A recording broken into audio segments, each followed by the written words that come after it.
परमात्मा का मार्ग मिलने के बाद फिर हमें दृढ़ विश्वास होना चाहिए। कहते क्या हुआ हरि नाम लेते जब मन में ना विश्वास। आप नाम भी कर रहे हैं और परमात्मा पर विश्वास नहीं है तो आपकी भक्ति विफल है, कोई फायदा नहीं उस नाम के लेने का। एक भक्त, एक लड़का, जवान लड़का, वो दोनों बच्चे, उसकी पत्नी भी आए हुए थे, वो पायलट लगे हुए हैं। ऐसे वो बात कर रहे थे, जैसे खड़े थे हमारे पास, और कोई बता रहा था जी मुझे ऐसा लाभ हुआ, ऐसा लाभ हुआ। मैं ठीक है बेटा, अभी तब शुरुआत आपकी, देखते जाना भगवान क्या क्या सुख देगा आपको। तो वो लड़का कह रहा था, पायलट बेटा न्यू कह रहा था जी, कोई मैंने न्यू कहा ना, हमारे गुरु जी ने कभी दास का नाम लेके और सूर्य को हाथ में ग्रहण कर लिया, तो मैंने कहूँगा यह कोई खास बात नहीं, ये तो आम चीज़ है उनके लिए, वो तो कुछ भी कर सकते हैं। तो पुण्यात्मा इतना दृढ़ विश्वास होना चाहिए आपको भगवान के ऊपर, तब इसमें सफल होगे।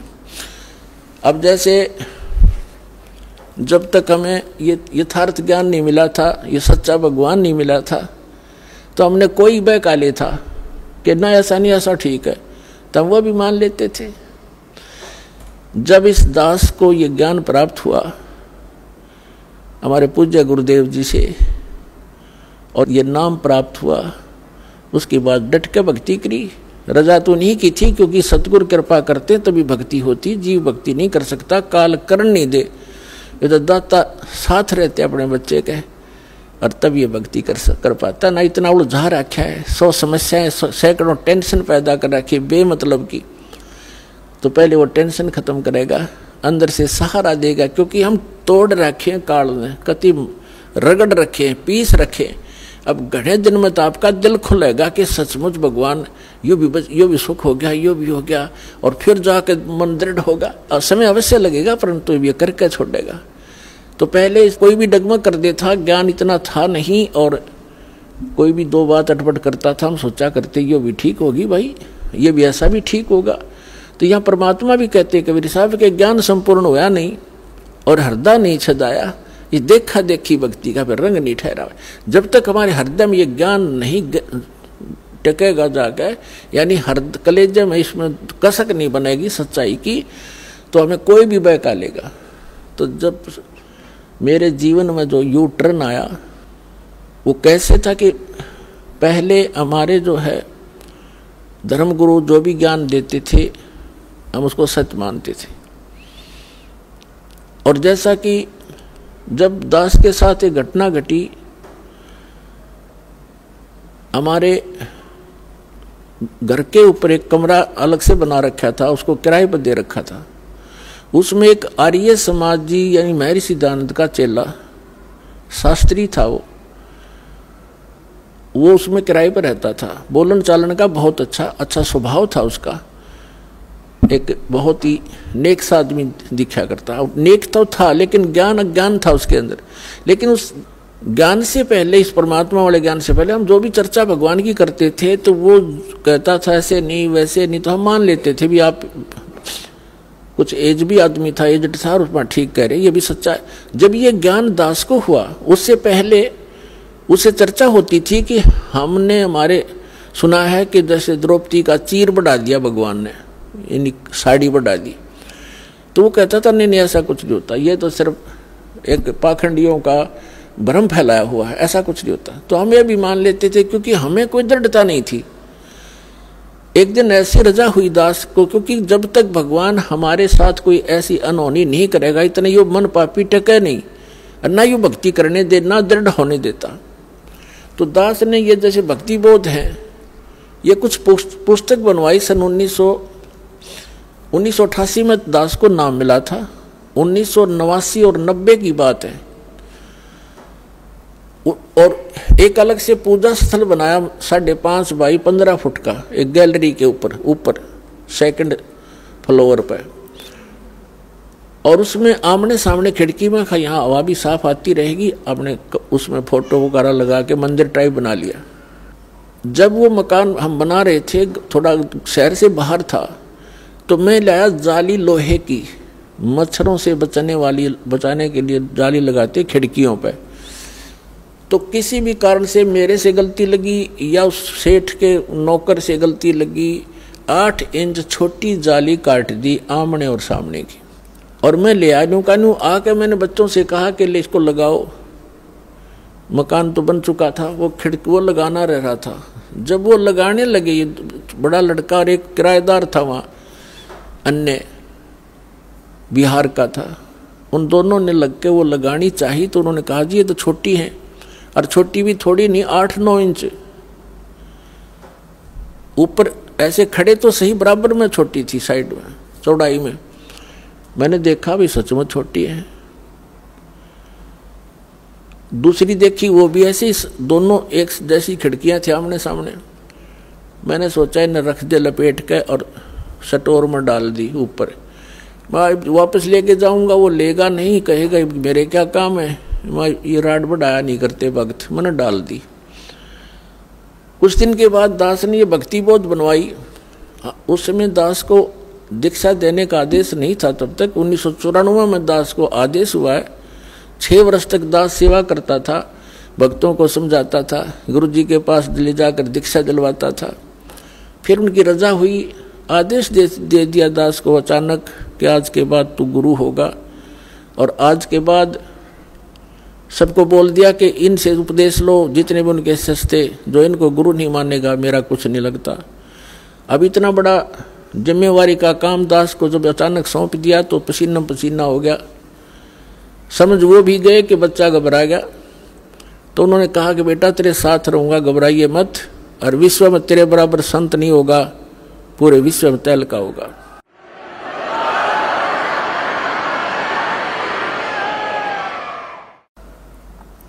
तो उस समय तो मुझे ऐसा लगा कि अपने बच्चे को सभी शाबाशी दिया करते हैं और सभी अपने बच्चे की कामना किया करते हैं, ये बड़ा अफसर बनेगा और तू देखिए न्यू हो जाएगा। मुझे पता था मैं कैसा संत हूँ और क्या मैं कर सकता हूँ, लेकिन उस समर्थ के वचन से आज ये सब कुछ सफल हुआ है। आज देख रहे हो विश्व में कोई संत नाम की चीज नहीं। आप तो बालक नहीं हो, एजुकेटेड हैं, सारा सब इतिहास आपके सामने खोल दिए। और ये दास को वो ज्ञान कबीर भगवान ने दिया और मेरे गुरुदेव का आशीर्वाद फल रहा है। तो मैंने पहले क्या करता था, दास की ये पुस्तक बनवाता था और हमारे गुरुजी फ्री दिया करते थे सबको जो उनके उपदेश लिया करते थे। तो मैंने 5000 पुस्तक बनवाई और उनको रख दिया कि हमारे गुरुजी ज़्यादा रहते थे तलवंडी भाई, पंजाब के अंदर एक छोटा सा फिरोजपुर जिला में शहर है, कस्बा सा बरवाले जैसा, वहाँ ज़्यादा रहते थे। और भी 3-4 आश्रम थे। तो यहाँ नजफगढ़ के अंदर था एक आश्रम, अनाज मंडी में, एक मोघा के अंदर है, एक खन्ना में था, लेकिन ज़्यादातर वो तलवंडी रहते थे। और हरियाणा में केवल गरीबदास महाराज जी के एक समागम होता था। पर जैसे गरीबदास जी को भगवान मिले थे, कबीर साहब बहुत दिवस बोलते हैं उसको, उसमें छुड़ानी आया करते थे। तो हम इंतज़ार में रहते थे जब वो छुड़ानी आएंगे, वैसे मिलते रहते थे उनसे, लेकिन यहाँ वो दीक्षा देते थे और फ्री पुस्तक देते थे। तो मैंने वो पुस्तक बनवा ली। यानी जैसे आजकल मार्च में, अप्रैल में, मार्च में वो चले जाते थे, फिर आते भादुआ के अंदर आते थे सितंबर में, जब गरीबदास जी का निर्वाण दिवस होता था, और मार्च में होता था उनका बोध दिवस। ये 2 ही इन समागमों में आते थे। तो मैंने अप्रैल मार्च के समागम के बाद ये पुस्तकें बनवाने का निर्णय किया उनके आदेश से और बनवा कर रख ली। तो मैंने पूजा स्थल पर एक तख्त डाल रखा था, उन पर कपड़ा बिछा कर सुंदर वो सारी पुस्तक लगा दी। आएंगे गुरुजी तो उनको संभलवा देंगे, वो फिर देते रहेंगे, सेवा के लिए रख दी। उस एक खिड़की में से शीशा टूटा हुआ था खिड़की का, उसमें से चूहे बढ़कर उनको काटने लगे। 2-3 दिन के बाद मेरी नज़र गई कि चूहों ने काट दिया। तो फिर मुझे ये भी ध्यान आया कि एक खिड़की का शीशा तो बिल्कुल ठीक है, एक का शीशा टूटा हुआ है, और शहर से दूर होने के कारण एक छोटे से शीशे के लिए कोई चढ़ाने वाला भी तैयार नहीं होता छाने के लिए। 1-2 बार कोशिश भी की थी, वो ट्राई मटोड़ कर देते थे, ज़्यादा कार्य होता आ जाते थे। तो मेरे दिमाग ने काम किया कि वो दोनों जाली जो दोनों खिड़कियों की लाए थे, इनको ऊपर नीचे ओवरलैप करके लगवा देता हूँ, चूहों से बचाव हो जाएगा। तो मैंने उन बच्चों से कहा कि आप ऐसे करना, वो दोनों जाली उतार लो, उतरवा ले लेना तेरी माँ से, और इनको ऐसे ऊपर नीचे लगा के चढ़ा देना खिड़की पर। वो लड़का बोला जी ठीक है। छोटा लड़का था, 12-13 वर्ष का उस टाइम वो। और वो दूसरा जो एक और था अनिल नाम का, बिहार से आया हुआ, किराए पर रहता था, वो जवान ठीक था, समझदार सा। तो उन दोनों को मैंने बोल दिया। मैं अपनी ड्यूटी पर चला गया। दास था जूनियर इंजीनियर इन इरिगेशन डिपार्टमेंट हरियाणा। तो मुझे तो चिंता थी। मैं शाम को वापस आया तो मैंने क्या देखा, उस लड़के की माँ से पूछा, मुझे चिंता थी कि वो जाली लगा दी कि नहीं लगा दी, कि तुम्हारी लगाऊंगा मैं, गेल लग के बालक से ना भी जान रहा हो। तो क्या देखा मैंने, जाली लगा रखी और एक जाली वहीं पड़ी या लोहे की, और वो उसकी माँ अपना काम लग रही। मैंने उससे पूछा कि ये जाली वही है या कोई और लाए हैं बच्चे? तो वो कह रही थी कि ये कहाँ के और लावा था। मैंने सुबह रखी, कह रही हूँ भाई तेरा पापा कह के गया था तो जाली लगा दो, या तुमने गुस्सा होगा फिर। अब आपके आने तक आध घंटा पहले मैंने उतार के स्टोर से डाली है, और अभी लाकर वो बाहर गया खेलने के लिए, और मेरा कलेजा पकड़ा गया। मैं उसे प्रसन्न करूं, वो ध्यान नहीं दे रही क्योंकि उसको पता नहीं इस बात का। और मेरे सारे शरीर में सन्नाटा गया कि या तो ये जाली वो नहीं, ये कोशिश करी मैंने जानने की। वो बोली देख इनका जंग लगा हुआ है। मैंने उठाकर स्टोर में डाल रखी थी, ईब उतारी है 6 महीने के बाद, यानी मार्च के बाद भादुए में। एक रेनी सीजन ऊपर का उतर गया, वर्षा का मौसम, उनका जरवर भी लग रहा था, दिखे पुरानी। फिर भी विश्वास नहीं आया वो लड़का कहाँ है, क्योंकि एक ही जाली और फूल आ रही, इतनी फालतू कब से 8-7 इंच और लटक रही थी। तो मैंने उसको लड़के को बुलाया, बाहर खेल रहा था इधर, और जो दूसरा उसके साथी था वो बुलाया, और उन लड़के से कहा कि ये जाली तुम और लाए हो या वही है? जी वही है, अब मेरी माँ ने उतार कर दी थी, हमने भी लगाया है। वो किराएदार भी कह रहा कि अभी आंटी ने उतारा है, अभी लगाया हमने। मैंने लड़के से, देखो हमें ज्ञान नहीं था कि भगवान वाला कोई काम हमारे सामने कराया नहीं था, ना विश्वास हो रहा था मेरे भी सच्ची। हमने सुना करते थे, नो तो था विश्वास, भगवान पता नहीं क्या करते, पर आज तक होया नहीं देखा था। मैंने उस लड़के से कहा कि मेरे सिर पर हाथ रख और कबीर भगवान की कसम खा कि तू या इस जाली लाया, वही जाली है। ने बोला जी कबीर भगवान की कसम, और वह जाली है, मेरी माँ ने उतार कर लाई थी। वो दिन हर आज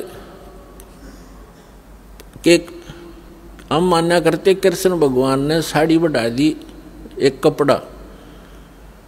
अब तो पता चल गया कि वो साड़ी बढ़ाने वाला भी यही था, लेकिन उस समय बुद्धि इतना काम करे थी कि कबीर इज गॉड, क्योंकि इसने लोहा भी बढ़ा दिया, कपड़ा तो छोड़, ये क्या नहीं कर सकता।